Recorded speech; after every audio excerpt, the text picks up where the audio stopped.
অথচ ওনারা তো ইসলামী অনুশাসন কায়েমের আন্দোলনকে বলেন মৌলবাদ, বলেন সাম্প্রদায়িকতা, বলেন ধর্মান্ধতা।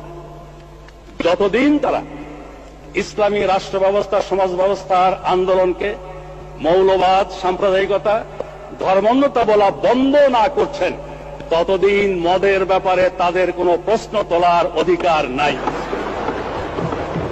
মানে স্পিকার, আমি স্পষ্ট বলতে চাই, মদ শুধু ইসলামেই নিষিদ্ধ নয়, সকল ধর্মের দৃষ্টিতেই এটা একটা ক্ষতিকর জিনিস। ধর্মকর্ম যারা মানে না তাদের দৃষ্টিতে এটা ক্ষতিকর জিনিস।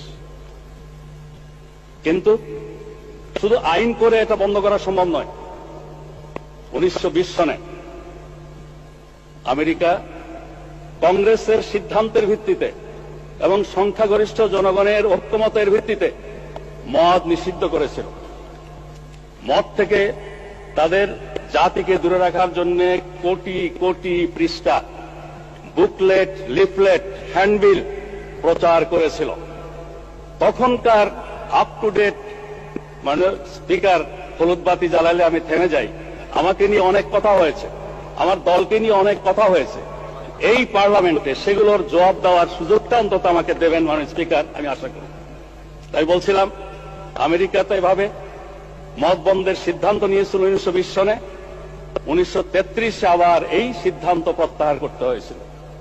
এই সিদ্ধান্ত কার্যকর করতে গিয়ে 200 লোক নিহত হয়েছিল, 5 লক্ষাধিক লোককে কারাবন্দী করা হয়েছিল এবং লক্ষ কোটি কোটি ডলার জরিমানা করা হয়েছিল, সম্পত্তি বাজেয়াপ্ত করা হয়েছিল। তারপরে এটা বন্ধ হয়নি। মানে স্পিকার, এই ব্যাপারে আরেকটা পিকচার আমি আপনার সামনে আনতে চাই। 1400 বছর আগে জনাব মুহাম্মদুর রাসূলুল্লাহ সাল্লাল্লাহু আলাইহি ওয়াসাল্লাম যখন ইসলামের দাওয়াত দিচ্ছিলেন, সেই যুগটাকে বলা হয় আইয়ামে জাহেলিয়া। তখনকার দিনে মানুষের মদের আসক্তি আরো অনেক বেশি ছিল। আরবি ভাষায় দেখেছি মদের নাম 200-এরও বেশি। তাদের কাব্য সাহিত্যে মদের বন্দনায় ভরপুর। সেখানে বাড়িতে বাড়িতে মদের মটকি ছিল। আমেরিকার মতো এরকম প্রচার মিডিয়া ছিল না মোটিভেশনের জন্য। কিন্তু ইমানি শক্তি, আল্লাহ, রসুল, আখিরাতের প্রতি বিশ্বাস এমন একটা শক্তি, এই শক্তির বলে সেদিন পর্যায়ক্রমে মানুষকে তৈরি করে নিয়ে যে মদ নিষিদ্ধ করা হয়েছিল। আজকেও মুসলিম বিশ্বের সংখ্যাগরিষ্ঠ মানুষ আইনের কারণে নয়, আল্লাহর ভয়ে মদ থেকে দূরে থাকে। ঘটনাটি একটু আপনাকে বলি। মানে স্পিকার, ইমানের দাওয়াতের পর স্বাভাবিকভাবেই মানুষের মনে প্রশ্ন জাগলো, আমরা আল্লাহ, রসুল, আখিরাতে বিশ্বাসী, আল্লাহ এবং রসুলের হুকুম মানি, এই মদের ব্যাপারে আল্লাহ এবং রসুলের হুকুমটা কি? তারা প্রশ্ন করল। আল্লাহ বলছেন, ইয়াসআলুনাকা আনিল খামরি ওয়াল মাইসির কুল ফীহিমা ইসমুন কাবীর ওয়া মানাফিউ লিন-নাস ওয়া ইসমুহুমা আকবারু মিন নাফইহিমা। তোমাকে প্রশ্ন করে এরা মদ এবং জুয়া সম্পর্কে। বলে দাও হে মুহাম্মদ, এর মধ্যে সাংঘাতিক ক্ষতিকর দিক আছে, আবার কিছু কিছু উপকারিতাও আছে। তবে উপকারিতার পরিমাণটা অনেক বেশি। এটার ফলেই অনেকে, অপকারিতার পরিমাণ অনেক বেশি, ক্ষতির পরিমাণ অনেক বেশি। এটার মধ্যে যে মেসেজ ছিল, বুদ্ধিমানেরা এটার ভিত্তিতে মদ ছাড়া শুরু করলো।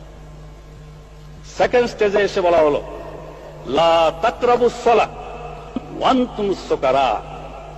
মদের নেশা থাকা অবস্থায় নামাজের কাছেও যেও না।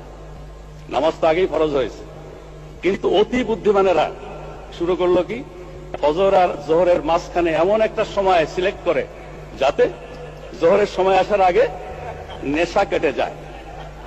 একটা পর্যায়ের পরে একটা থার্ড স্টেজে এসে বলা হলো, ইন্নামাল খামরু ওয়াল মাইসিরু ওয়াল আনসাব ওয়াল আজলাম রিজসুম মিন আমালিশ শায়তান ফাসতানিবুহু লাআল্লাকুম তুফলিহুন। এই মদ, এই জুয়া, এই মূর্তি, এই পাশা খেলা, এগুলো শয়তানের কাজ। তোমরা এগুলো বর্জন করো, এগুলো থেকে বিরত হও, যাতে করে তোমরা সফল কাম হতে পারো। এই অ্যানাউন্সমেন্টের সাথে সাথে মদের পেয়ালা কারো মুখের কাছে ছিল, ফেলে দিয়েছে। কেউ খাওয়ার পরে মুখে আঙুল দিয়ে বমি করে দিয়েছে।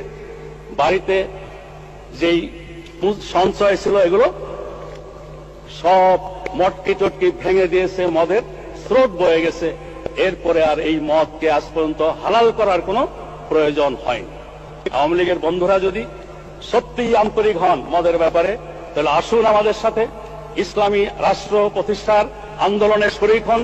ইসলামী সমাজ ব্যবস্থা, ইসলামী বিচার ব্যবস্থা, শরিয়া আইন কায়েমের আন্দোলনে শরীক হন। তাহলে এই কথা বলবেন, না হলে এই কথা দয়া করে বলবেন না।